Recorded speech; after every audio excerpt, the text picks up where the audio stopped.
Hey guys, Gal23 back with another video, and today is finally going to be part 2 in my Blu-ray collection video. And I do apologise that it's been about at least a month since I did the box sets up there, and so I don't know how much I'll be able to get in one video, but we'll see how it goes. So first off, we start with the Takashi Miike film, 13 Assassins.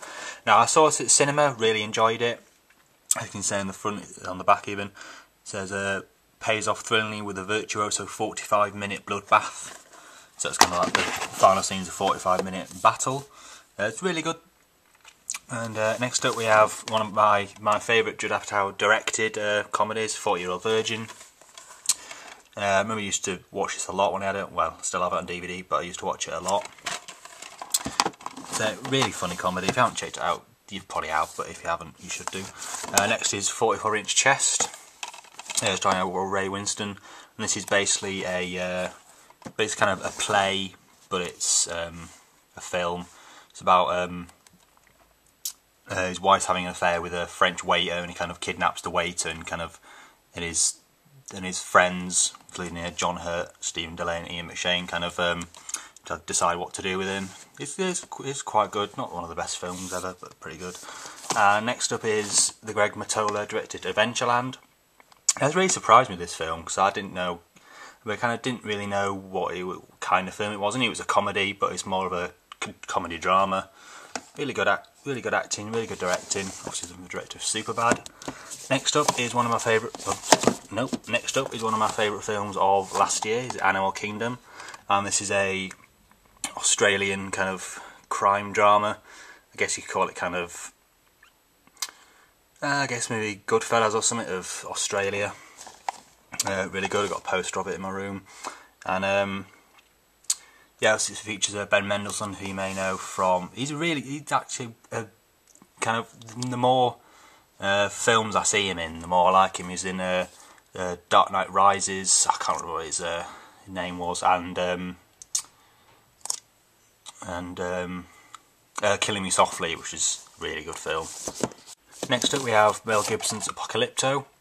Remember that this was, I think, the first one of the first 18-rated films I ever saw in the cinema. Enjoyed it. I haven't actually watched it since, but I should check it out again. Next up is Ron Howard's Apollo 13. I've actually seen this. Basically, I saw these augmented reality ones in HMV, and I wanted to get a couple of them, and they got this along with Shaun of the Dead. And basically, there was nothing else that I really wanted. Obviously, you more or less know the story about the Apollo 13 space mission. Next up are 4 Batman films. First one being Tim Burton's I don't know what year it was, 89 Batman. Again, I haven't watched, I don't think I've ever seen this or Returns actually, but should check it out. Also, I'm not the biggest Tim Burton fan. I don't mind him, but again, not the biggest fan. Next up, Batman Returns. Again, I don't think I've seen this one, but I've heard good things about him. Next up is Batman Forever. Again, I haven't watched this on Blu-Ray. I don't know, I could think it's kind of underrated, because obviously I haven't seen it for a while. I do like Jim Carrey's Riddler, though. Next up is Batman and Robin. The crappiest one, even I can tell that. And basically those 4 were in the Batman box set, but the kind of box kind of got all scuffed and stuff, so I just took them out and did it like that. Next up is the Michel Gondry film, Be Kind Rewind, starring Jack Black and Mos Def. Really good kind of surreal comedy. I'm not going to get too much into the plot, because I'll be here all day. Be Kind Rewind. Next up is Big Lebowski. Now, this film kind of underwhelmed me a bit, because I saw like everyone was like completely raving about it. It sounds like the best comedy ever. And I saw that advert in the cinemas about that guy who started a religion about it. I have to say, it's kind of underwhelmed me. I think I might get rid of this actually, because I don't know, maybe because I heard so much good things about it. I don't know. Yeah, it's Big Lebowski. And also the other thing about that is that it's really annoying because I really wanted to see it, but it was never on television. And so I bought the Blu-Ray, and then like a couple of weeks later it was on, I think it was Dave, which kind of pissed me off a bit. Next up is Oliver Stone's Born on the 4th of July, starring Tom Cruise. Again, I don't know much about this film because I haven't seen it, but it was £6 in HMV, so I thought might as well pick it up. Next up is an very underrated film, I feel, Richard Kelly's The Box, starring Cameron Diaz, James Marsden and Frank Langella. I think it's Langella, I'm not quite sure. Pretty good kind of sci-fi horror based on a short story by Richard Matheson. Basically a guy turns up at this couple's house, and and he kind of gives them a box, and there's a button in it, and he says if you press the button you will receive £1 million in cash, but then one person somewhere else in the world will die, and you have to kind of decide. Then it can't decide whether to press it, then it kind of goes into kind of surreal territory. But again, really underrated. People say it was shit, but I thought it was pretty good. Next up, Brooklyn's Finest. Now I watched this on, I think I rented it. Yeah, kind of forgettable, but good acting and stuff. And I also saw this in Tesco for £5, so I thought I might as well pick it up. Next up is Sacha Baron Cohen's Bruno. Obviously nowhere near as good as Borat, but obviously he's the kind of, he does just kind of two types of films, one being the kind of hidden camera kind of character stuff, and the other stuff is just regular plot like Allergy in the House and The Dictator. Again, not his best film, but still pretty funny. Next up is one of my favourite films of, I think it's 2009, Buried, starring Ryan Reynolds. I think he did a really good job in this. Basically about a guy who just awakens, well, wakes up and finds himself trapped in a box, and in a box, but then he finds out it's a grave in Iraq, and he has to try and kind of find his way out. And this ending really gets to me though. It's like it does something, does one thing that it pulls back and does something else. And it's also features the director's first film, The Contestant. I believe it's something about some guy wins a lottery or something, which I haven't actually watched yet. And also that was only £6 from HMV, and also HMV is the only place you can get this with the other film. Next up is one. Well, I haven't actually seen all of Scorsese's films, so I can't really compare it, but I really like this. God, that ending's just brutal. Where you going, Jag-off? He just shoots him in the head. Oh, brilliant. Yeah, I really enjoyed this transfer though. Really good. Next up is Steven Soderbergh's Che Part 1 and Part 2. I got this from HMV for a tenner, which obviously includes both films. And also they were selling like the separate ones for about £8 each, so obviously saved a bit of money there. Obviously the chronicling the life of Che Guevara. Epic films. First one is 134 minutes, and Part 2 is 135 minutes. So quite, if you're going to watch those back to back, you're going to have to kind of take a lot of time out. Next up is Cider House Rules, starring Michael Caine, Tobey Maguire and Charlize Theron. Again, the only kind of thing I remember about this film, because I saw it on television a few years ago, was Eric Purse Sullivan was playing one of the kids. That's all I can remember really, and I also haven't watched this since I got it, so I should check it out soon. Next up is a Arrow release. I did an unboxing of this. It is Class of Nukem High. I watched about half an hour of this, and it's it's pretty good.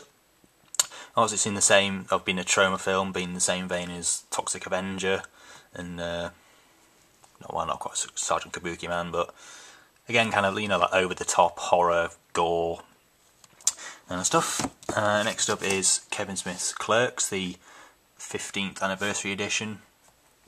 I saw Clerks 2 at the cinema. I thought it was alright, not brilliant, but again, I haven't seen Clerks. I also have the animated series on Region 1 DVD, which I thought was really funny.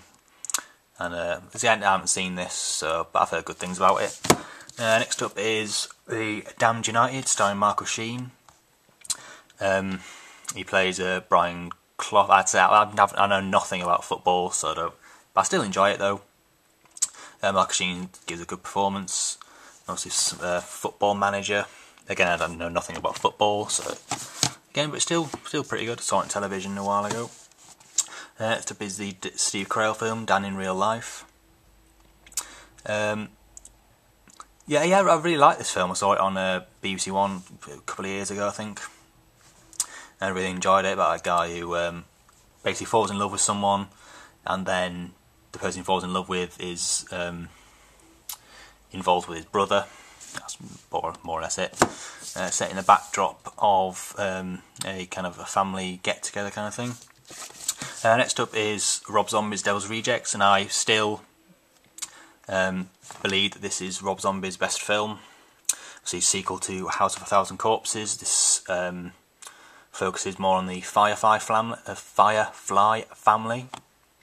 Again, one of the best endings in a horror film, in my opinion. See Free Bird in the background. Next up, District 9. Now, I did say when I did my update that I was kind of surprised that people are only just kind of finding out about this film. I remember seeing this at the cinema. I thought it was really, really good. I should watch it again soon. I mean, quite a lot of these I haven't actually watched for a while, so I should kind of, get in and watch them. Next up is one of the best horror films of all time, The Exorcist. I haven't seen this for a few years, and I don't even think I've seen it from beginning to end. Also, this features the extended cut and the original and theatrical cut. Obviously, it's been said, William Friedkin said that he actually prefers the theatrical cut. Again, not really much you can say about this film, just a brilliant horror film. Next up is David Fincher's Fight Club, the 10th anniversary edition. Again, I've seen this, well, I saw this on television, but again, I don't think I've seen it all the way through. Again, really good Fincher film. Obviously, he's one of the great directors. Fight Club. Next up is Final Destination 5, which I showed on my last update. Again, not my favourite in the franchise, but definitely not the worst. Again, not a lot of people that I know on YouTube kind of like Final Destination, which is kind of a shame because I think they're really good horror films. Next up is Football Factory. Now, this is one of my absolute guilty pleasure films. It's just balls to the wall, violence, swearing, sex, drugs, anything really. I think it probably is Nick Love's best film because all the business was pretty good. Again, guilty pleasure film. I could stick this in any time and just turn my brain off and just watch some violence. Next up is one of the funniest films ever made. It is Four Lions. I watched this the other day, and I laughed just as hard as I did the first 6 times I've seen it. Again, really funny. Basically about 4 suicide bombers who decide to blow themselves up at the London Marathon. That's all you really need to know about that. Next up is obviously Frank Darabont's. The thing with Frank Darabont is that he kind of doesn't do many films, so when he does do a film, it's amazing, and this is no exception. Just starring Tom Hanks. It's a long film. It is. God, it's very long, anyway. Over 3 hours. I think I'd prefer Shawshank Redemption though, but it's still an amazing film. Next up is The Hangover extended cut. I got this for £5 on Blockbuster, and this is obviously the better one of the two, and I think it's one of the most successful American comedies of all time. So there's not much difference between the extended cut and the rest of it, I don't think, apart from some more nudity or whatever. Next up is, surprisingly, Hangover Part 2. Again, I saw this at cinema. I did like it, but I think it's, again, just kind of more of the same. Didn't really need to be made, but anyway, Hangover 2. Next up is Harakiri, Death of a Samurai. Now, I don't know if Takashi Miike kind of directed this at the same time as 13 Assassins, or maybe he directed this like 2 years ago and it's only just come out over here. And this is Play.com exclusive. You can get it on DVD anywhere, but if you want to get it on Blu-ray, you can only get it from Play.com. I think it costs for about £6, I think. Although it keeps going down every week, more or less. Again, really good samurai film. Next up is Harry Brown, really good British crime drama, I guess you'd call it. Harry Brown played by Michael Caine. Nothing really too much to say about that. Next up is the Hostel Hostel 1. And this is the Blu-ray, and obviously the Blu-ray. And one thing you know what I mean is that this Blu-ray has, well, unless it's just not advertised, there's no special features on it, which I thought was a bit annoying. But I've kept the DVD, so that has all the features on it anyway. Next up is a great Nick Frost, Simon Pegg film, Hot Fuzz. Again, I do prefer Shaun of the Dead, but again, really good film, kind of a throwback to all the 80s and 90s action films, John Woo and John Landis and all that. Again, really good film. Next up is Import Export. Oh, it's a bit explicit, cover that, but again, I saw this on Film 4 about a year ago. It's really good about two different kind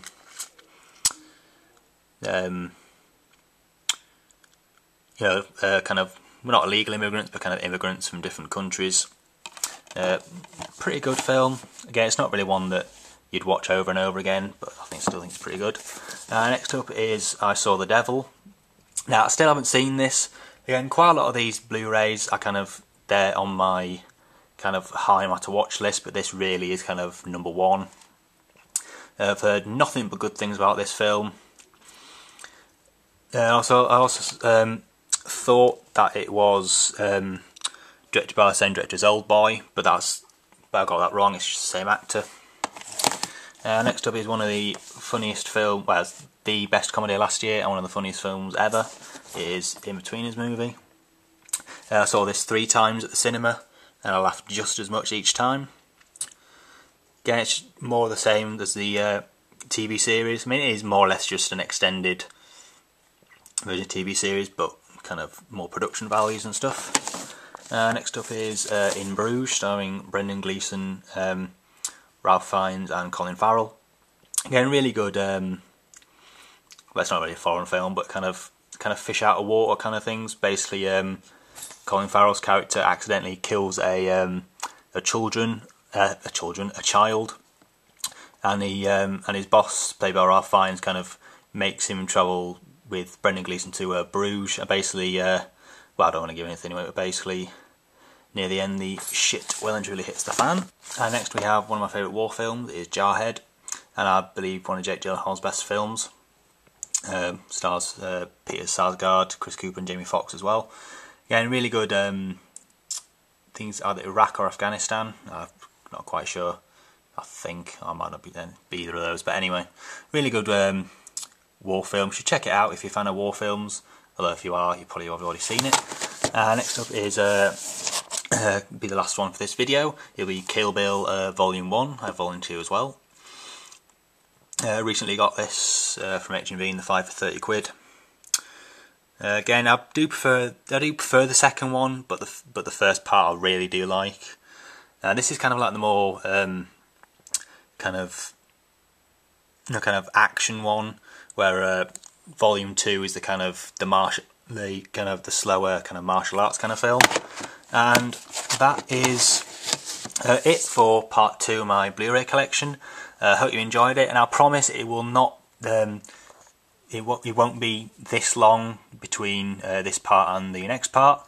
And please rate, comment and subscribe, and I'll see you in my next video. Thanks for watching.